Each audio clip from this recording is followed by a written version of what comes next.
The community damage we saw at West was the worst of any chemical accident in the CSB's history. Some of the hardest hit buildings were public schools.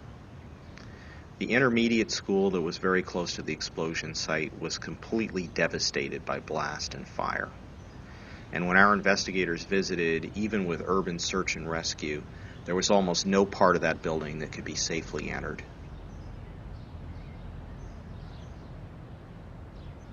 The middle school was about half a mile away from the blast site.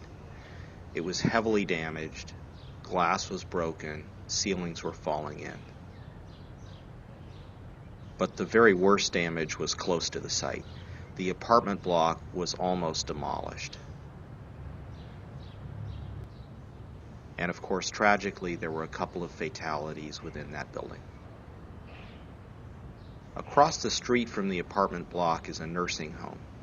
That building had glass everywhere, virtually not a single window intact. Ceilings and roofs were collapsed. And one of the most disturbing things about this accident is how these vulnerable buildings were so affected by the explosion.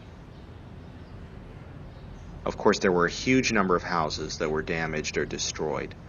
Close to the blast site, damage was the most severe. There was block after block of houses with serious structural problems, windows gone, walls cracked or gone, ceilings collapsed. A lot of these houses are going to have to be torn down and rebuilt.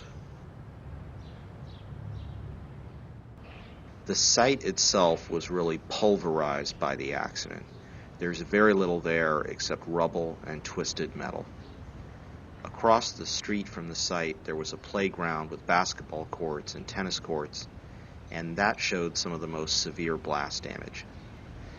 Had the explosion occurred during the day when children and staff were present at the schools, the impact of this accident certainly could have even been worse than it was.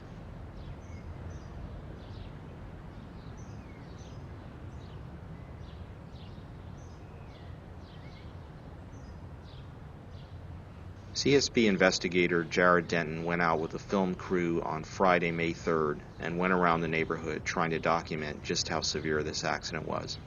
And this is some of the footage he obtained. I'm CSB Managing Director Daniel Horowitz. Thank you for watching.